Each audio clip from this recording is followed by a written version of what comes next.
नमस्कार दोस्तों, मैं अंकुर उपाध्याय स्वागत करता हूं आप सभी का एक बार फिर से अपनी नई वीडियो में। दोस्तों, कल कौन कौन से स्टॉक्स में बड़ा एक्शन होगा खबरों के दम पर इस वीडियो में सिर्फ इतना ही कवर करूंगा, ज़्यादा कुछ नहीं। शुरू करते हैं आप सभी के साथ एक एक करके स्टॉक्स का नाम डिस्कस करना और किस खबर के चलते क्या एक्शन होगा ये डिस्कस करना। तो सबसे पहला नाम आ रहा है दोस्तों शिपिंग क्षेत्र से मझगांव डॉक शिप बिल्डर्स का। मझगांव डॉक के लिए खबर ये आते हुए दिख रही है, the board of state owned Mazagon Dock has approved the acquisition of a controlling stake in Colombo dockyard, a Sri Lanka listed shipbuilding firm for approx 452 crore.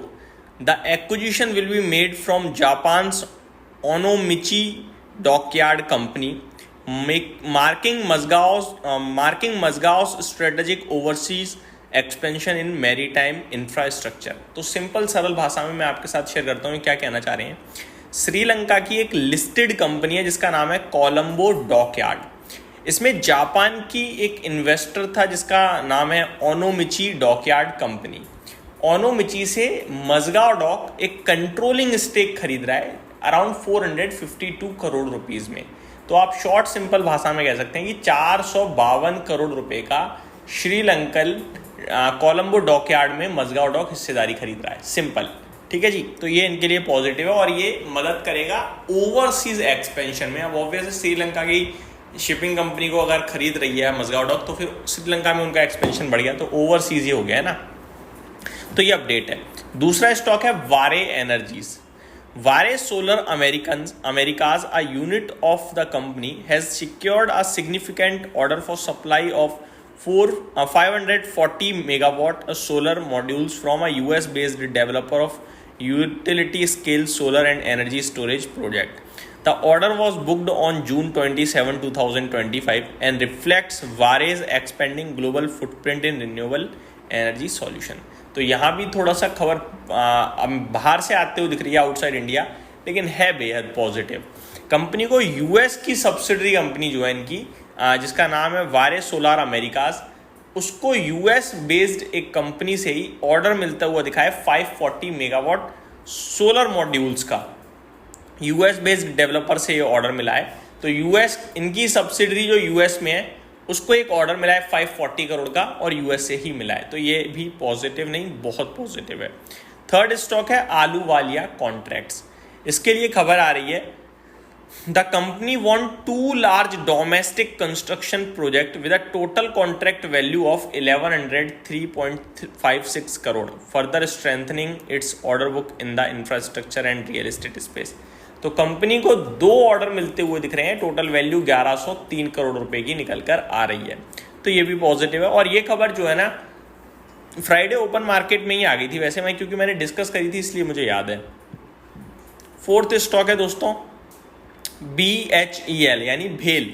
भेल got a new order from Adani power on June 27 to supply important equipment and oversee work for 6 large thermal power units each with 800 megawatt capacity. तो 6 thermal power unit का काम मिला है इन्हें, भेल को मिला है काम अदानी पावर से, और सबकी जो कैपेसिटी है वो 800 मेगावाट की कैपेसिटी है और भेल के लिए काफ़ी पॉजिटिव है, आप ये कह सकते हैं।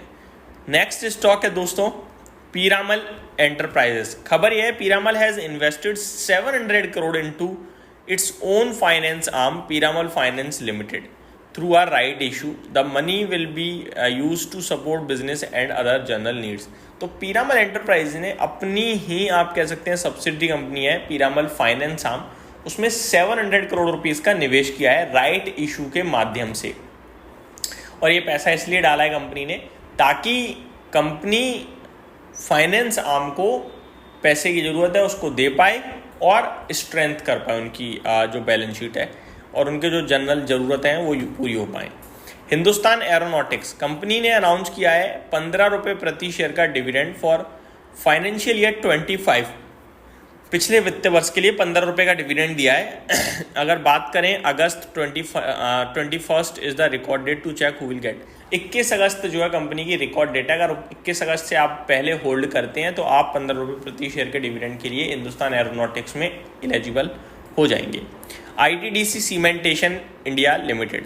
The company has won 2 big overseas project worth rupees 580 crore to build a jetty for the Ruwais LNG project in Dubai. तो इनको विदेश में 580 करोड़ का ऑर्डर मिलता हुआ दिखा है। तो ये इनके लिए डिटेल है। तो ज़्यादातर तो विदेश से ही काम आ रहा है भाई साहब, ये समझ लीजिए आप। पूरा PSU बैंकिंग सेक्टर एक्शन में रहेगा। क्यों रहेगा आप पढ़ते हैं। फॉलोइंग अ की meeting with the finance minister, government official stated that PSU banks have been urged to accelerate credit disbursal, aiming for higher credit growth than last fiscal.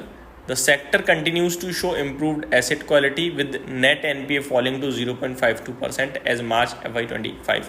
तो पूरा PSU क्षेत्र कह रहा है सरकार से कि भाई साहब हमें तेज ग्रोथ करनी है और उसके लिए हमें तेजी से पैसा बांटना होगा, और क्योंकि हमारे जो एसेट क्वालिटी वो सुधर रही है, NPA हमारे घट रहे हैं, इसलिए हम तेज ग्रोथ करना चाह रहे हैं। तो ये अपडेट आते हुए दिख रही है, तो ये एक्शन में रह सकते हैं।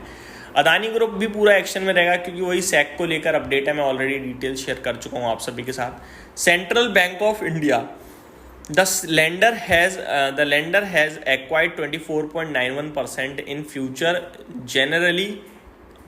Generally India insurance and 25.18% in future generally India life insurance. The move follow key agreements with the Generali Group and Mark। इन्होंने आप एक निवेश किया है, आप कह सकते हैं लाइफ इंश्योरेंस और जनरल इंश्योरेंस में भी जनरल की। तो ये डिटेल्स आते हुए दिख रही हैं। पॉजिटिव है। एशियन पेंट के लिए खबर ये है जो मैं डिस्कस कर चुका हूँ कि इन्होंने वाइट टीक में 40% स्टेक जो बचा हुआ था वो भी खरीद लिया है। टोटल 188 करोड़ की कॉस्टिंग में 40% स्टेक बचा हुआ 188 करोड़ में खरीदा है। पहले से 60% ओन करते थे जो 2022 से अलग अलग ट्रांचेस में इन्होंने खरीदा है। तो एशियन पेंट ने पूरी की पूरी वाइट टीक एक्वायर कर लिया, आप ये कह सकते हैं। और ये कुछ स्टॉक्स हैं दोस्तों जो कल एक्शन में रहने वाले हैं। बाकी और भी कुछ हैं लाइक भारत फॉर्ज एंड आपका बैंकिंग एंड इंश्योरेंस स्टॉक्स जो हैं, NLC जो है, ये स्टॉक्स भी एक्शन में रहेंगे। बट जो बड़े लेवल पे थी वो मैंने आपके साथ डिस्कस कर दी। उम्मीद करता हूँ डिटेल्स पसंद आई होंगी। Thank you so much for watching this video. Have a great day guys.